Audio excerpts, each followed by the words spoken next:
খাবারটা খাইয়ালাম। খাইতে খাইতে আপা উনি চলে আসবে। ওকে আসো।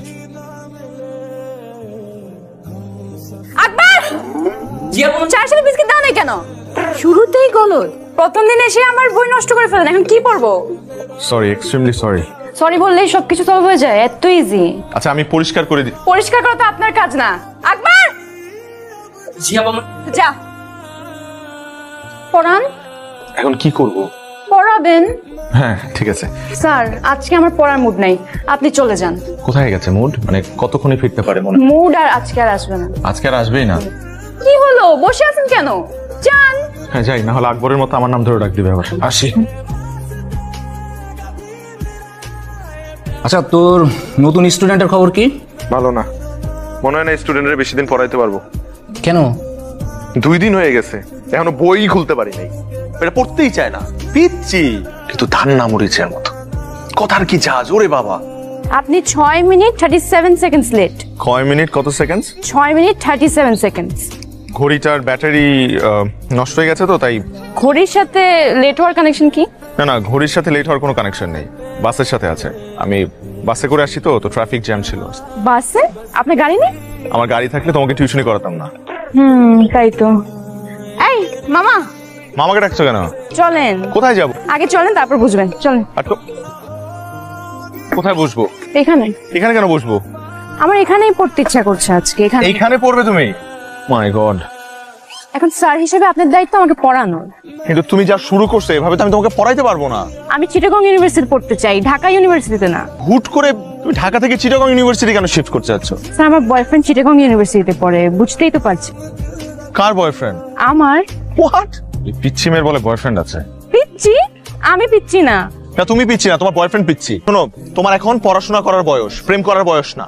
স্যার জেনজিরা পড়াশোনা আর প্রেম দুইটা একসাথেই মেনটেন করতে পারে। আর আপনি আজকে থেকে আমাকে চিটাগং ইউনিভার্সিটির অ্যাডমিশনের জন্য পড়াবেন, ঢাকা ইউনিভার্সিটির জন্য না। আমি তোমাকে চিটাগং ইউনিভার্সিটির জন্য পড়াতে পারবো না। আপনি না পারলেও আপনার পড়াতেই হবে। আমি বাধ্য না। আপনি বেনিফিট পাবেন। ছিছিরা, আমি তোমার স্যার।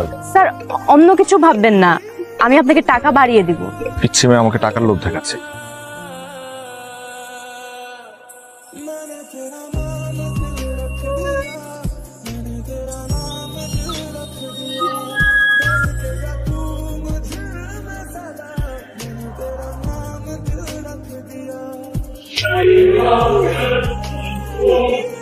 আগে দেখেন কোন একটা ভুল হচ্ছে। আর বল, কত বড় সাহস! পার্কে গিয়ে আমার মেয়েকে প্রেম নিবেদন করছে, কত বড় সাহস! তুমি কি, তুমি এই বাড়িতে টিউশনি করো, তুমি চাকরি করো আমাদের, তার মানে তুমি এই বাড়ির চাকর। তোমার মালিকের মেয়ের দিকে তাকাইছো, তোমার তো চোখ তুলে ফেলা উচিত। এই পুলিশে ফোন করো, পুলিশে ফোন করে ওকে ধরে দাও। ও আজকে আমার মেয়ের সাথে এরকম করছে, কালকে আরেকটা বাড়িতে গিয়ে করবে। ও যেন কোনো বাড়িতে টিউশনি করতে না পারে তার ব্যবস্থা করো। তুমি তো একদম ছোট লোকের বাচ্চা কোথাকার। প্লিজ আন্টি, আপনি আমার মা বাবাকে নিয়ে কিছু বলবেন না। খুব লাগতেছে না? তোমার কি ধান্দা ছিল যে এই ফ্যামিলিতে ঢুকে নিজের স্ট্যাটাসটাকে আপ করবা? ছি ছি, যাও বেরো, যাও গেট লস। আবার বসে আছে ছোট লোক কোথাকার। স্যার জেনজিরা পড়াশোনা আর প্রেম দুইটা একসাথেই মেনটেন করতে পারে।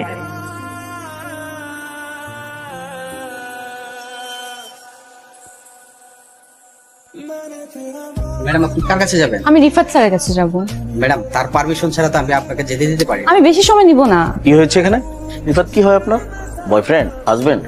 জি জি হাজবেন্ড। তো রিফাতের ওয়াইফ, আপনি নিচে দাঁড়িয়ে আছেন কেন? আপনি উপরে যাবেন, আসেন। না না, আজকে না হয় না, যে আপনি যদি ওকে একটু কষ্ট করে নিচে পাঠাতেন আমার জন্য খুবই ভালো হতো। ও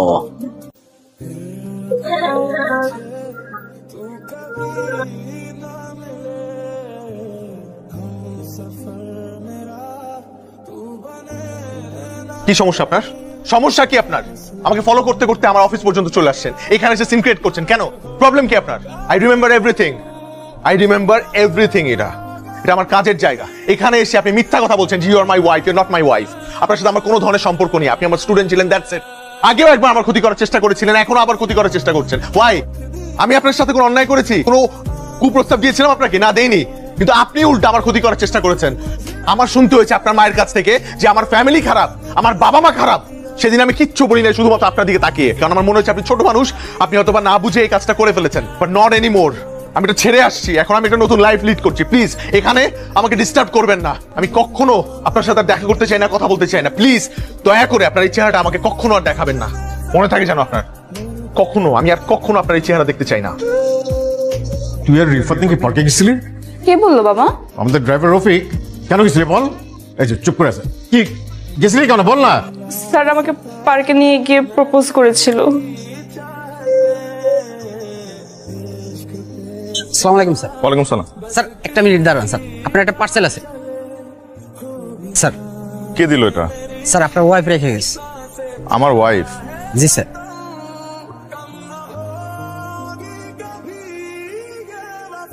আপনি 6 মিনিট 37 সেকেন্ডস লেট। 6 মিনিট কত সেকেন্ড? 6 minute 37 seconds. আপনার তো 5টা আসার কথা। ঘড়িটার ব্যাটারি নষ্ট হয়ে গেছে তো তাই। স্যার, নিজের স্বার্থে আপনাকে মিথ্যা অপবাদ দেওয়ার জন্য আমি ভীষণভাবে অনুতপ্ত। বিশ্বাস করেন এই প্ল্যানটা আমার না, পুরো প্ল্যানটা ছিল আমার বয়ফ্রেন্ডের। আরে কংগ্রাচুলেশনস। তুমি আঙ্কেলের সাথে কথা বলো, আমার মনে হয় সে রাজি হবে। বাবা এক কথার মানুষ, আমার তো ভয় করছে, দেখি কি হয়। আর শুনো, তোমার জন্মদিনের প্ল্যান কি? তুমি নাই কি আর প্ল্যান হবে? তুমি থাকলে হয়তো কোনো একটা বার্থডে প্ল্যান করতাম। আচ্ছা ঠিক আছে। তারপর আমার বয়ফ্রেন্ডকে ওর বার্থডেতে সারপ্রাইজ দিতে আমি নিজে চট্টগ্রাম রওনা দিই। সেখানে গিয়ে আমি দেখতে পাই নিয়ে যাবেদের বাসা আইতালে আইর।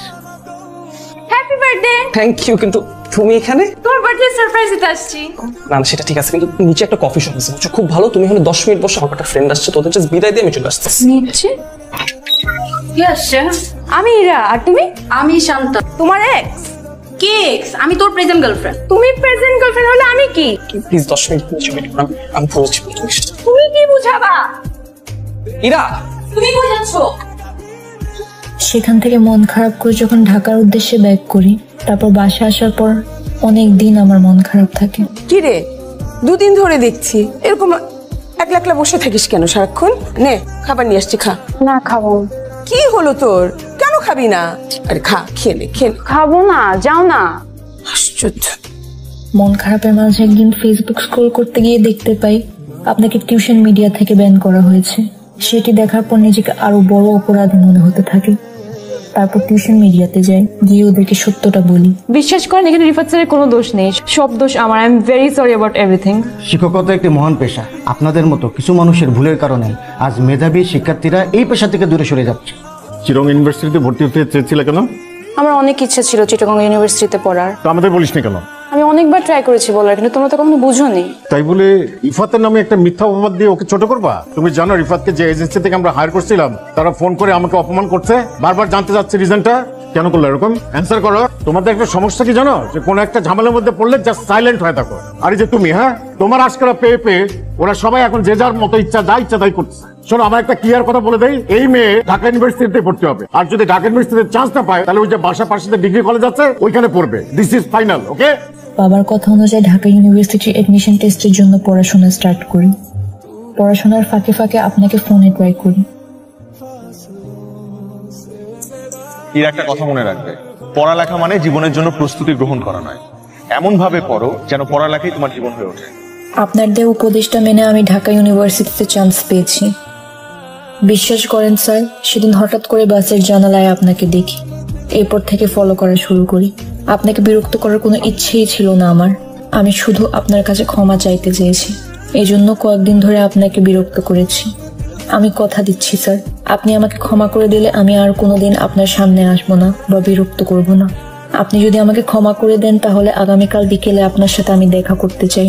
তুমি আমাকে বলেছিলে যে আমি তোমাকে ক্ষমা করে দিলে তুমি আমার আশপাশে থাকবে না কখনো। জি। আর যদি ক্ষমা না করি? তাহলে পাশে পাশে থাকবো। কতদিন? সারা জীবন। Is it a promise? More than a promise.